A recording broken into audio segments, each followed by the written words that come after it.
Eu digo a você que quando Deus começa a fazer você mergulhar mais fundo, isso pode fazê-lo se contorcer no seu assento. É tipo assim, ok, Joyce, você acha que perdoou? Então, por que você se vira e vai em outra direção toda vez que você vê essa pessoa?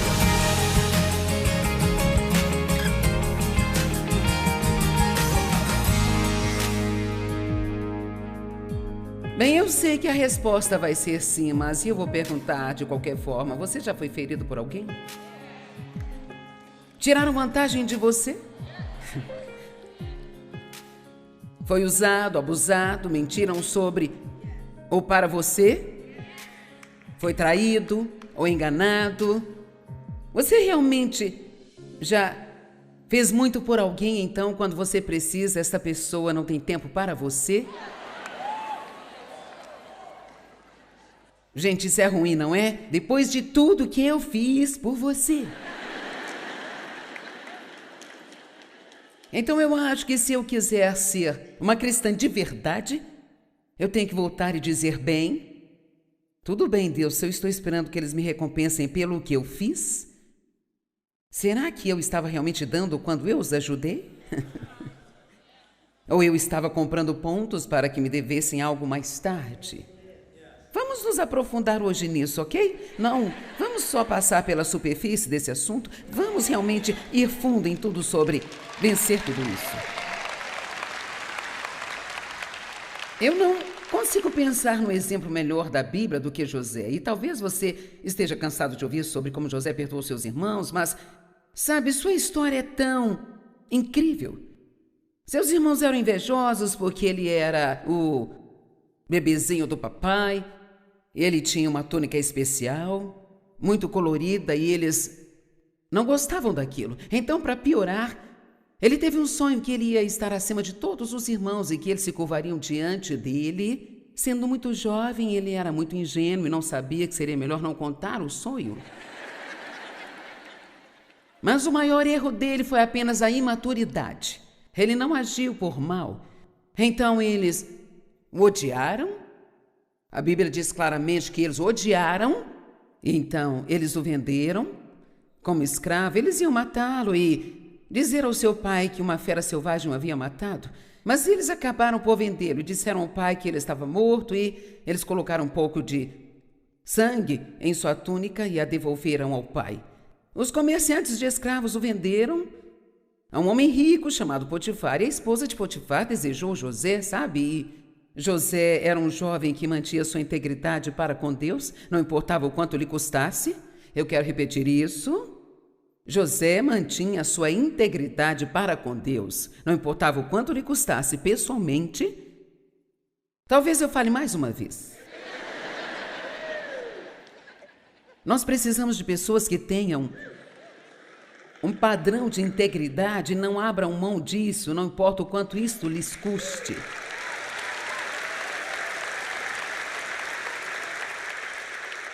As concessões dentro da igreja entre as pessoas que se chamam de cristãos estão arruinando totalmente a nossa reputação. Em qualquer lugar ou qualquer pessoa que você vá quando precisa de ajuda.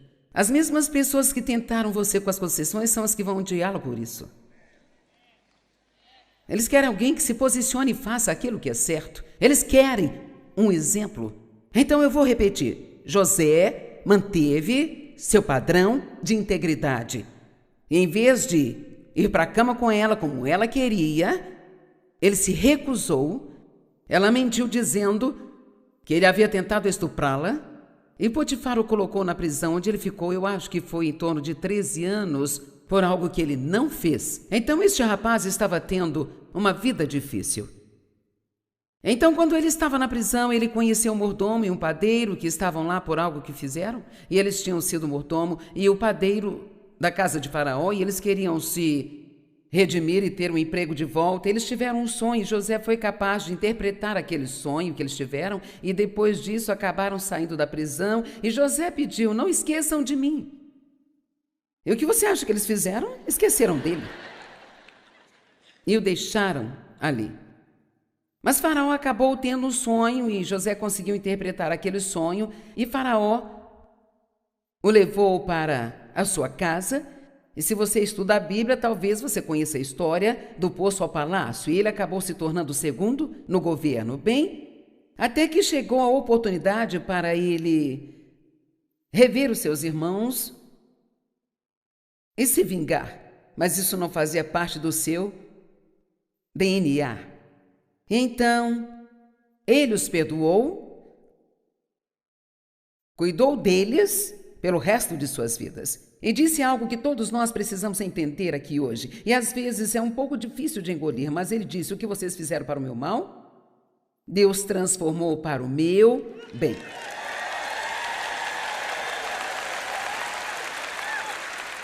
Então, em outras palavras, Deus permitiu aquilo para o propósito do amadurecimento de José. Eu posso dizer que nós não crescemos nos bons momentos, aproveitamos os bons momentos, mas crescemos nos nossos momentos difíceis. E qualquer um aqui que passou por algo difícil e agora você chegou ao outro lado, você pode olhar para trás e dizer: foi ali que eu me tornei um homem ou uma mulher, foi ali que eu cresci em Deus. Porque quando você está com um problema, e isto é um teste, uma das mensagens amanhã será sobre deixar seu teste se tornar seu testemunho. Porque você tem que se lembrar que testemunho começa com T-E-S-T-E, teste. E assim, muitas pessoas, depois de terem passado por um teste, só o que lhes resta é o munho, elas não chegam ao testemunho. Sabe, nós somos muito apaixonados por Jesus quando nada dói. Nós somos muito apaixonados pelo Senhor. E muito felizes em louvá-lo quando conseguimos a promoção, quando compramos um carro novo, ou o que quer que seja, quando arranjamos ou nos livramos de um namorado, ou tanto faz.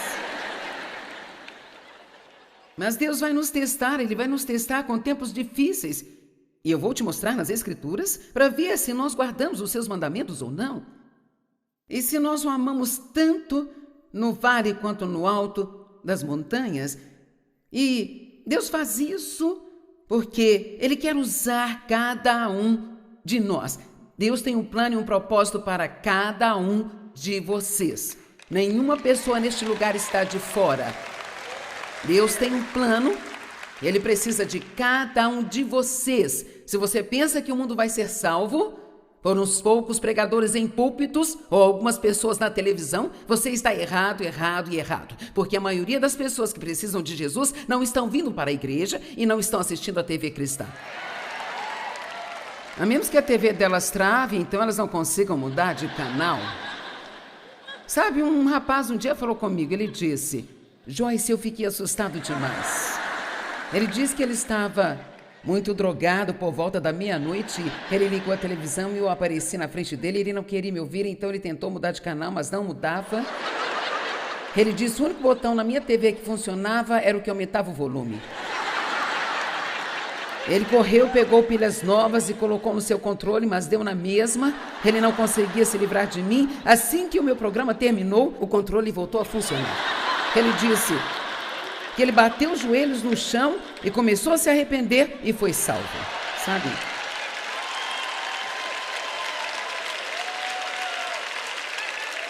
Mas a maioria das pessoas que precisam de Cristo está trabalhando perto de você, elas estão na sua vizinhança, elas estão nas lojas onde você vai, e cada um dos crentes foi chamado por Deus. Sim, para ser feliz e gozar a vida, mas para fazer algo além disso.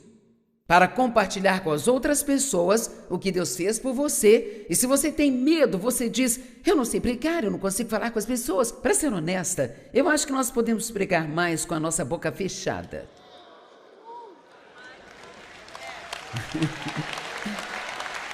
O que precisamos fazer é ir lá fora e viver a vida. Precisamos ir lá fora e agir como cristãos. Então, o que acontece quando alguém no seu local de trabalho maltratou você e você sabe que ele te maltratou e ele sabe que ele te maltratou e de repente ele tem uma necessidade e você é o primeiro a se levantar e dizer: eu gostaria de ajudá-lo com isso. Bem, sabe, eu te garanto que nada incomoda mais os seus inimigos do que você ajudá-los quando eles estão com problemas. E nada faz com que o diabo fique mais irritado do que você amar os seus inimigos. Porque assim que você começa a fazer isso, ele perde o controle sobre você. A única coisa que fica no nosso caminho são os nossos sentimentos. Mas eu sinto. Eu sinto. Eu sinto. Mas sabe o quê? Você é mais do que um sentimento. Seus sentimentos são algo que você tem e você não tem que deixar que eles te dominem. Você pode fazer a coisa certa sem sentir vontade de fazê-la. Amém? Vou dizer de novo. Você pode fazer a coisa certa e ainda assim não sentir vontade de fazer. Deus, se eu fizesse o que é certo quando sentisse vontade, eu ainda seria uma enorme confusão. E você? Ok. Paulo foi ferido várias vezes. Nós temos algumas escrituras aqui que são incríveis. 2 Timóteo 4, 9 até o 17. Paulo disse: faça todo o esforço para vir em breve, porque Demas, amando os prazeres do presente século, me abandonou e foi para Tessalônica. Crescente foi para a Galácia e Tito para a Dalmácia. Bem, todos os seus companheiros estavam se dispersando. Isso aconteceu comigo quando Deus me chamou para começar a ensinar a Bíblia.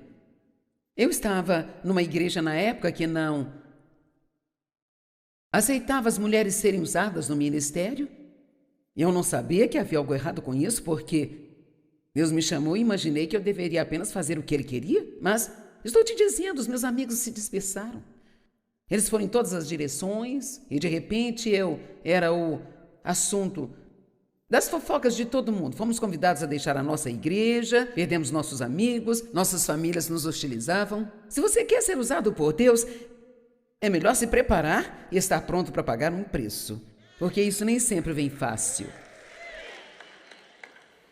Vocês não estão aplaudindo muito forte. Vejo que você não tem tanta certeza se quer ser usado por Deus, não é? Deus me use, desde que seja confortável e eu me sinta bem. Paulo disse: só Lucas está comigo, traga Marcos com você, porque ele me é útil para o ministério. Enviei Tíquico a Éfeso. Quando você vier, traga a capa que deixei na casa de Carpo, em Troade, e os meus livros, especialmente os pergaminhos que deixei lá. Alexandre Ferreiro me causou muitos males. Agora preste atenção. Mas isso não é uma preocupação minha, porque o Senhor o recompensará de acordo com as suas ações. Agora, gente, isso é liberdade. Sabe, essa pessoa realmente me tratou mal, mas eu não vou me preocupar com isso. Eu não vou nem pensar sobre isso. Só vou orar por ele, vou entregar para Deus e Deus vai cuidar dele. Deus vai cuidar. Sejam vigilantes em relação a ele, porque ele se opôs de maneira voraz à nossa mensagem. No meu primeiro julgamento, ninguém me apoiou como advogado ou ficou comigo, mas todos me abandonaram. Agora veja isso, que isso não seja cobrado deles por Deus. Com que tipo de cristianismo nós estamos lidando aqui em comparação ao que temos hoje? Veja, eu posso pregar esta mensagem em qualquer lugar que eu queira ir, em qualquer igreja, em qualquer tamanho de arena. E no final, se eu pedir às pessoas que precisam de oração para perdoar alguém, eu nunca vou ter menos de 80% das pessoas se levantando. Nunca, em 42 anos de ministério. E eu testarei vocês, veremos o quanto são honestos. Mas quer saber, isso é assustador e preocupante para mim, porque Deus diz que nós só somos poderosos quando temos unidade. E que não devemos deixar o sol se pôr sobre a nossa ira, porque isso dá ao diabo uma porta aberta em nossas vidas. É por isso que chamo este livro de Faça um Favor a Si Mesmo e Perdoe. Você pensa que está fazendo algo contra seus inimigos, mas você não está, porque eles nem se importam com você. Mas quando você os perdoa e começa a orar por eles, então Deus pode revelar a verdade a eles e eles podem chegar a um lugar de arrependimento e talvez possam ser salvos em vez de condenados. E esse é o nosso trabalho como pequenos ajudantes de Deus. Voltando ao verso 16, no meu primeiro julgamento, ninguém me apoiou como advogado ou ficou comigo, mas todos me abandonaram, que isso não seja cobrado deles, mas o Senhor permaneceu comigo. Todos os outros o abandonaram, mas Deus nunca nos abandona. Deus nunca nos abandona. Eu não posso ficar com raiva de um monte de pessoas e tentar ter um relacionamento íntimo próximo com Deus e esperar o favor de Deus na minha vida. Não funciona desse jeito. Quando Deus diz para fazer algo, Ele quer dizer aquilo. E tudo que Deus nos diz para fazer é para o nosso próprio bem, não é para Ele, é para nós. Então, se Deus diz, vai e dê 10% dos seus ganhos, Ele não precisa disso, isso é para nós. Existe um segredo ali que é para nós, algo que vai nos ajudar. Quando Ele diz, perdoe os seus inimigos, não importa aquilo que eles fizeram, ore por eles e os abençoe. Ele quer que nós façamos isso. E quando não fazemos, nós nos machucamos, e quando fazemos, então podemos ver o favor de Deus na nossa vida, e a recompensa que Ele traz será muito maior do que aquilo que as pessoas nos fizeram.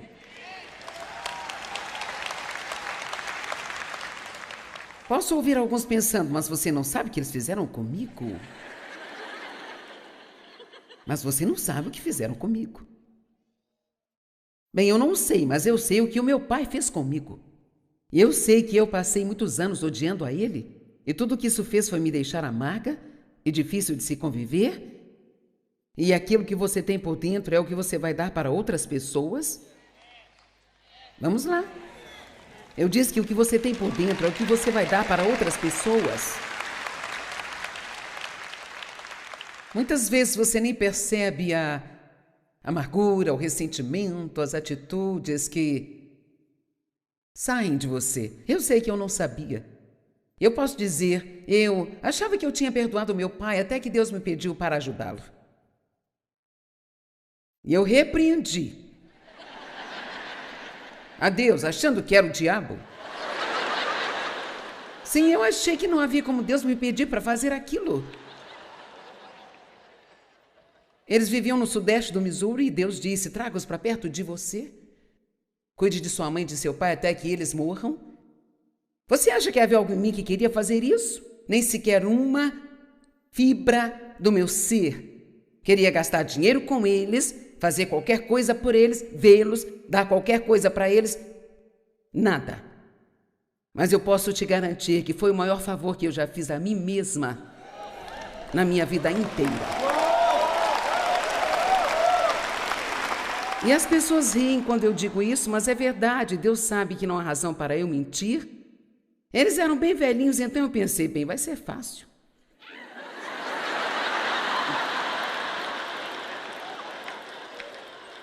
É fácil fazer algo para alguém por pouco tempo, não é? Mas nós temos uma longevidade no nosso sangue. Minha mãe tinha 90 anos quando faleceu. Eu tive que cuidar da minha tia que viveu até os 90. Meu pai morreu aos 86. Eu tive um avô que viveu até os 102 anos de idade. E eu estava olhando as estatísticas outro dia e o número de pessoas que vivem até os 100 ou mais é de apenas 2,02% de toda a população. E a maioria são mulheres.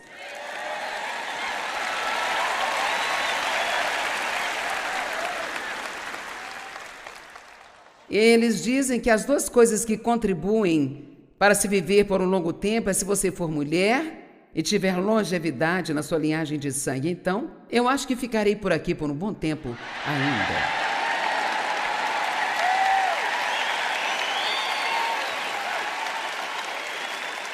Agora pense comigo por um minuto. Essa não é a primeira vez que você ouve esta mensagem sobre perdoar as pessoas? Você já ouviu, eu não sei, talvez 20, 30, não importa o tempo que você está na igreja, você ouve isso pelo menos 2 vezes por ano? Mas de quem você tem raiva? Vamos, com quem você está ofendido? Um pouco amargurado? Sabe, a amargura é como essa coisinha furtiva. Porque nós dizemos, bem, eu já o perdoei. Eu acho que os cristãos pensam que se apenas fizermos a oração oficial do eu te perdoo. Vamos, você sabe do que eu estou falando. Você diz, bem, Senhor, eu perdoei. Bem, eu escrevi aqui um pequeno teste. Você acha que perdoou alguém? Bem, como você se sente quando ouve que aquela pessoa foi abençoada? Ou quando você ouve alguém falando bem daquela pessoa? Oh, eu vou te dizer, sabe, ela é uma ótima pessoa, e você diz, bem... talvez nem tanto. Vamos lá?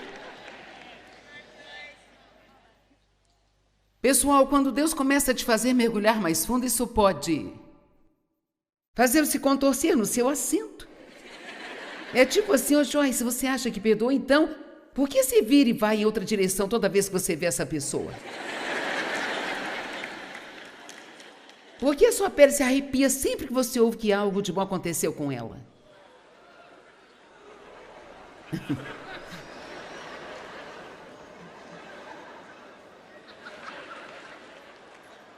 Você ora para que eles sejam abençoados? Eu estava falando com uma pessoa outro dia e eu pude falar com ela na hora em que ela ainda estava com muita raiva de uma outra pessoa sobre uma situação que havia acontecido há muito tempo. E ela queria que eu ficasse com raiva também. Eu disse, eu não vou ficar. Não é desse jeito que eu vivo. Eu não vou fazer isso. E por meia hora tentei convencer a pessoa de que ela também não devia ter raiva mais.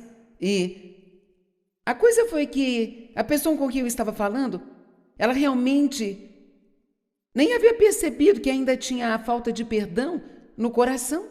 Mas veja essa amargura. Sabe, literalmente, se você colocar algo amargo na sua boca, você dirá... Bem, se você pensar sobre isso, quando você tem alguma amargura por alguém e ouve algo de bom sobre essa pessoa, você fica com a mesma expressão no seu rosto. É meio assim... Vamos lá. Você até mesmo passa a língua nos lábios, assim, ó. Eu aposto que todo mundo aqui faz isso. Oh, eu te amo com o amor do Senhor. Ah, eu não aguento isso. Eu me lembro do nosso pastor nos mandar fazer isso sempre na igreja e... Sabe, eles fazem as pessoas fazerem coisas que eles não gostariam se estivessem lá embaixo. E é claro, havia uma garota lá que havia me ferido muito e contou algumas mentiras sobre mim. Vai, ame alguém com o amor do Senhor. Ela foi a primeira pessoa que eu vi,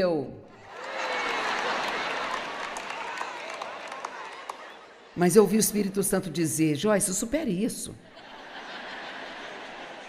Sabe, a única maneira de derrubar estas fortalezas é fazendo o que é difícil de se fazer. Veja as Escrituras, se nós não perdoarmos os nossos inimigos, Deus não vai nos perdoar.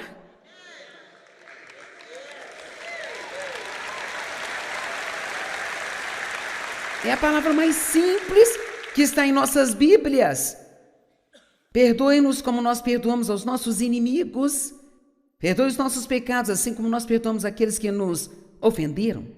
Em Mateus 6 está dizendo que se você não perdoar, então seu Pai Celestial não te perdoará. E se Deus não nos perdoar, então haverá uma barreira e isso corta o nosso relacionamento e isso atrapalha toda a nossa vida.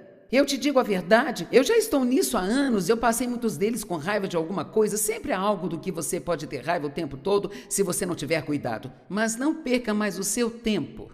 Eu adoraria se depois dessa conferência você dissesse, eu entendi, é isso, e eu não vou desperdiçar nem sequer mais um dia da minha vida ficando com raiva de qualquer pessoa. Amém? Quem precisava estar aqui hoje? Certo. Você fala em ter crescimento de poder na sua vida. Olha, apenas comece a viver livre de raiva e ofensa e veja o que Deus vai fazer por você. Sabe por que Ele vai te honrar? Porque Ele sabe que é difícil para você. Mas se você esperar nele para ser seu defensor, As pessoas nunca se safarão por ter te ferido. Deus sempre vai trazer isso de volta e vai te recompensar. Mas só se fizermos isso do jeito dele. Aprenda a perdoar rapidamente, você pode evitar a armadilha da ofensa. Nós precisamos perdoar os nossos inimigos e orar por eles. Isso não apenas muda eles, mas na verdade isso nos muda também.